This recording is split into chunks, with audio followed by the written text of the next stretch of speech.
Le Mercato Express, beaucoup d'actualités sur le Mercato. Information Le Parisien aujourd'hui, Kylian Mbappé a participé à un shooting photo avec le club. Ça peut y aller. L'objet de ce shooting, posé avec le maillot du toutes les club. photos cette fois-ci. Non, silence Etienne. Posé avec le maillot du club de la capitale pour la saison prochaine. Mbappé passe son temps à nous dire qu'il n'a pas encore choisi sa future destination. Faut-il croire Mbappé quand il dit « j'ai pas choisi ». Est-ce que ça, c'est un indice ? Bah déjà, c'est une obligation contractuelle de participer au shooting. Ensuite, j'espère, honnêtement, j'espère pour le PSG qu'il va vraiment rester. Parce que là, il est s'il reste pas, il est vraiment en train de plomber la saison prochaine du PSG. Pourquoi ? Parce que le plan B, c'était à Haaland, et Haaland, il est déjà parti ailleurs. Maintenant, je pense qu'ils ont préparé d'autres plans B, C, D. Et il vaut mieux prendre le plan B que le plan Y quand même. Non, mais bon.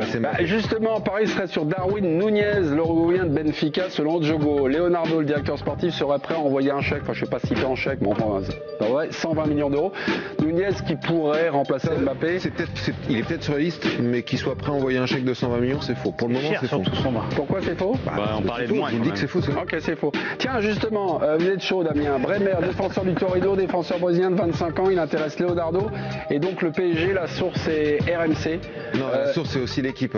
Et c'est l'équipe. Enfin, ce sera demain dans le journal. Ah, c'est demain dans le journal. C'est un super joueur. RMC est sorti. Sa valeur sur Transfermarkt, c'est 30 millions d'euros. Sa valeur sur Transfermarkt, c'est 30 millions d'euros. Je sais pas, la valeur sur Transfermarkt, c'est 30 millions d'euros. En tout cas, c'est un joueur que le PSG suit. Après Nunez, en Amérique du Sud, c'est vraiment le bon mix entre Suarez et Cavani. Apparemment, c'est vraiment très très lourd. Okay.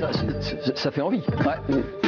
Lewandowski a annoncé à ses dirigeants qu'il ne prolongerait pas au Bayern Munich. Son fin de contrat 2023, c'est la source, c'est Sky Sport. Sa piste, il l'a confié, en tout cas c'est ce que nous donne comme écho Sky Sport, ça serait le FC Barcelone. C'est le joueur qui manque au Barça pour que le Barça soit de retour au top. Notre Catalan d'adoption, là, Etienne Moati. C'est-à-dire que le Barça, au niveau des joueurs offensifs, il commence à en prendre de plus en plus pour un club complètement fauché. Mais c'est vrai que ça peut être une option pour la toute fin de carrière de Lewandowski d'avoir envie de jouer dans un club un peu différent. Et le Bayern, le Barça, c'est un club complètement différent. À l'OL, on veut faire revenir Alexandre Lacazette en fin de contrat à Arsenal. Hier, conférence de presse, Jean-Michel Aulas et Vincent Ponceau. Ponceau à l'image, Aulas off the record. Nous, on continuera jusqu'au bout, tant que ça sera possible, on continuera et c'est un souhait pour nous. Ouais. Et s'il faut faire des compromis pour l'avoir, on le fera aussi. Ok, c'est un devoir. Le joueur a fixé comme condition d'un retour, c'est la qualification en Coupe d'Europe. Donc, donc il ne suit pas la saison de Ligue 1. Je suis pas très à l'aise avec le fait en plus, là, Lyon est dans une opération de com où ils essaient un peu de marquer des identifiants locaux, prolongation de Cacré qui est mise en avant, et ça me semble plus relever de la com que du sport. Ce serait une bonne idée en tout cas pour le. Ouais, mais est-ce que tu reviens 7-8 ans après Moi, j'aime pas trop. Prolonger Cacré, c'est. Oui, non, mais c'est normal. Sportivement, c'est. Mais bien sûr. Mais ce que je veux dire, c'est qu'ils sont quand même sur une campagne de com dont ça fait partie. Voilà. Arnaud Nordin reste en Ligue 1. Le Stéphanois jouera à Montpellier la saison prochaine. Le transfert a coûté 0. Pas d'indication sur la durée du contrat. Puis une autre information, l'équipe. Fin de saison pour Jean-Louis Lecca. Le gardien de Lens s'est fracturé le doigt. Suite à un différend avec son entraîneur des gardiens, Thierry Malaspina, Lecca s'est cassé le doigt en tapant de rage une porte. Voilà. Il est en fin de contrat en juin prochain. Il aura 37 ans le 21 septembre. Il était programmé, normalement, Farinez était programmé pour la saison suivante. Quand même. D'accord. C'est-à-dire que. C'est pour ça qu'il y a une alternance. Voilà, et à la limite, le mandat de Lecca a un peu trop duré par rapport à ce qui était prévu. C'est-à-dire que Farinez avait un peu de retard. Donc à un moment donné, il va quand même falloir. Farinez d'ailleurs, moi. J'ai toujours. C'est pas un gardien très grand, il est un peu atypique, mais a priori, ils en sont contents. Il est annoncé comme un crack, mais j'ai encore un peu de. Et Cacré prolonge donc jusqu'en 2026 à l'OL. Cacré, joueur formé au club et symbole d'un nouveau virage de l'OL. C'est Jean-Michel Aulas qui l'a dit. On va reconstruire en partant sur des convictions, en s'appuyant sur l'académie et sur l'appartenance à l'institution. Et ce qu'il faut comprendre que l'OL, depuis ses derniers mercato, n'a engagé que des mercenaires. Là. Non, ça c'est de la com absolue, mais donc, réussir à prolonger Cacré, c'est pas mal quand même pour Lyon, parce que c'était pas si évident que ça. À un moment donné, c'était plutôt parti pour qu'il s'en aille. Ils étaient surtout, depuis quelques saisons, ils post-formaient. Ils ont fait ça avec Touzard, ils ont fait ça pour Ndombele, c'est-à-dire qu'ils prenaient des joueurs à 20 ans, ils les revendaient à 22-23. Non, ce que je voulais dire, c'est que la réalité, c'est que depuis 5-6 ans, l'Olympique Lyonnais fait n'importe quoi sur le marché des transferts. À chaque fois, il surpaye des joueurs très moyens. Pas sur Paqueta. Paqueta, depuis 6 mois, il est où ? Ah oui, donc c'était pas une bonne pioche d'aller chercher Paqueta. Non mais où est-ce que Paqueta aujourd'hui il a emmené où l'OL? Ils sont où? Dans le mur.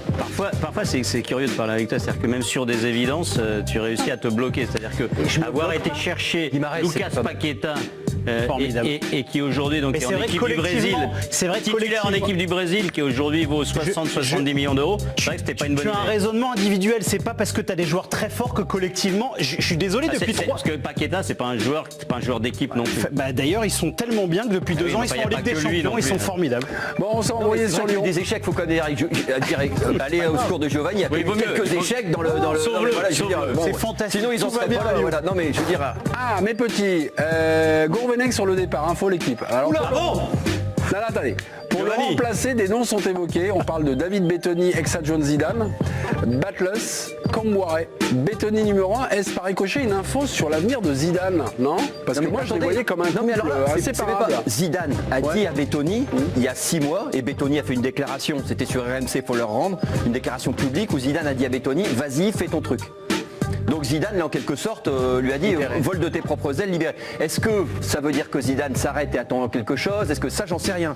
Mais Zidane a dit à Bettoni, prends du champ. Okay. Peut-être que s'il avait besoin de lui, il lui aurait pas dit ça. Tu en reviens à l'OM. Il avait besoin de lui ailleurs. Pas sûr non plus que... Ou qu'il avait un peu de temps pour faire ses... Voilà. Tu veux dire qu'il s'en est débarrassé? Non, il va peut-être le prendre si Zidane reprend un club, c'est pas aussi... Ou s'il reprend autre chose qu'un club. L'équipe de France, merci, dites-le. À l'OM, Jorge Sampaoli souhaite que William Saliba reste. Le président est sur la même longueur d'onde prêtée par Arsenal. Alors la valeur ou la cotation sur le site Transfermarkt, c'est 24 millions d'euros. Est-ce que c'est un joueur qui est hors de prix pour l'Olympique de Marseille? 24 millions, Marseille. Sauf que c'est cher, mais c'est quand même un bon joueur qui est quand même fiable. Hein. Il est quasiment jamais absent. Ça cher. 20 ans. Pour l'OM, à l'échelle de l'OM, c'est cher pour un défenseur central.